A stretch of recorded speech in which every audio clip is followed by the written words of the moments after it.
And that does bring us into chapter 25, which is aura training. So Karna was really hoping Volk would ask for more than a hand on the hip as they're sharing this bed. She does let on that she used to share a bed with Vedika beforehand. There's so many questions. A lot of questions. So many questions. Volk really says that he doesn't want to take the risk. He worries about disappointing William.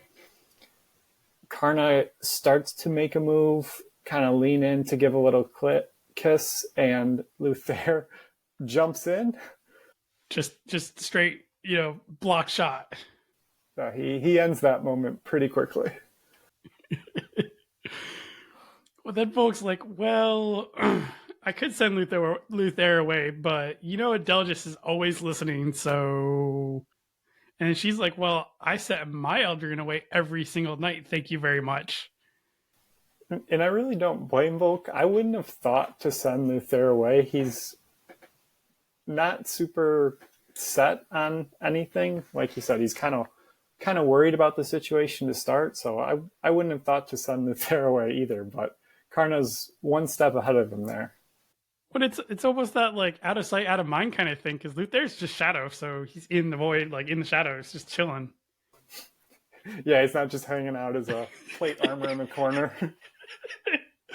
Oh Lord, that'd be so awkward.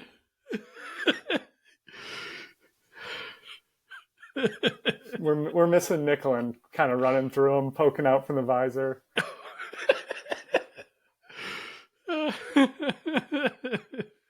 Volk, after having his dream about the mother of shapeshifters, ends up asking Karna about her interaction. She refuses to answer, essentially cuts everything off, does not want to talk to Volk anymore.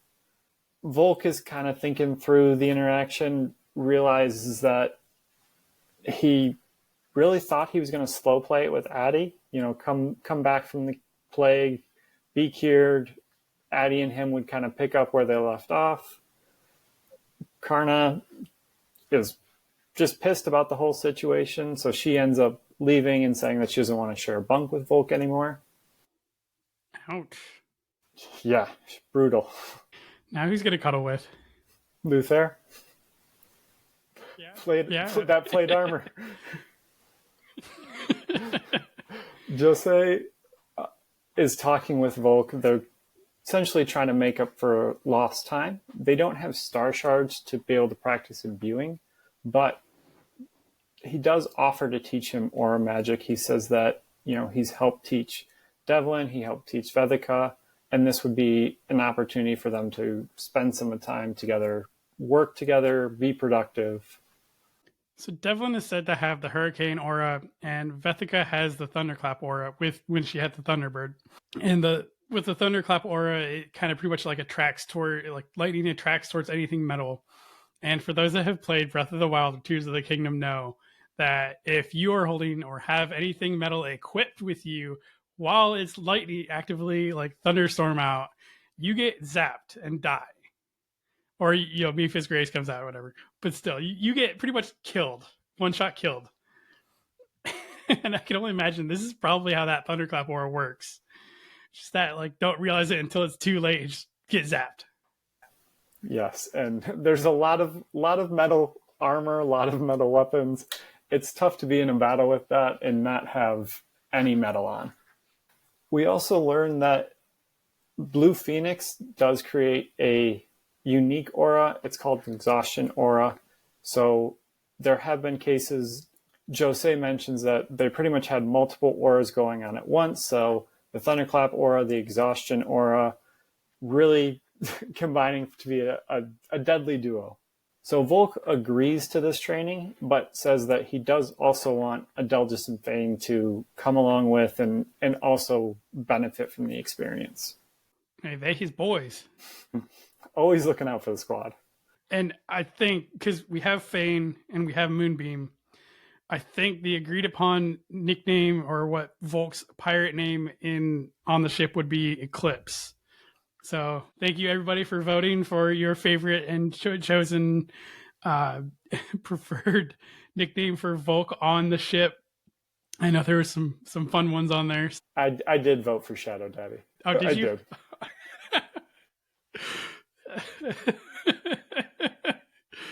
I got it. For those that have read the Fourth Wing or Akatar series and know about Shadow Daddies in those series, I actually got in an argument with my wife about who the original Shadow Daddy was. And we had to look through the original dates of when these characters were introduced and when these books were written to conclude that Volke is the original Shadow Daddy. Yes, there we go. Setting the precedent. With that, unfortunately, we don't have a bestiary section this week again because we don't have any new mystical creatures. Once the bestiary is announced and released, we will be going over some mystical creatures that we've already looked over and doing a deeper dive into those individuals to find out what their true forms, all that stuff. Because I know the bestiary should have not only their trials of worth, their tiers, their evocation, manipulation, augmentation, their aura, and then it'll go over true form stuff, their true form requirements, all of that. So once we get closer, once that is released and we are able to talk about it, we will certainly talk about it. All right. And with this being the middle of the book, I believe we're actually going to be taking a break from the book this week. Next week, we are going to have our sit down with John Stovall, who is Shammy's husband and being an author himself as well. So definitely looking forward to that interview. And then the week following, we'll be right back into 26 through 30 of Plague Arcanist. We're actually already halfway through this book, believe it or not. Moving along. And we thank you so much. See you next week. Eric, Scott, and I want to thank everyone for listening today. We post a new episode every Wednesday morning at 11 Eastern, 10 Central, and 8 Pacific Standard Time.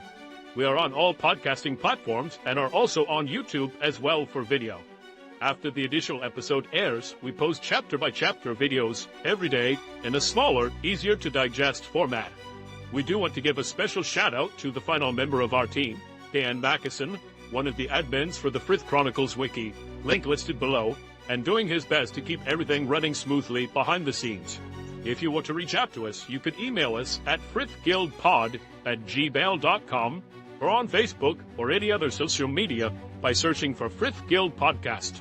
Just to remind everybody, we have links to everything in the description below on both the podcast and YouTube. Scott, do you have anything else you want to add this week? Nope, getting ready for this labyrinth. Woo!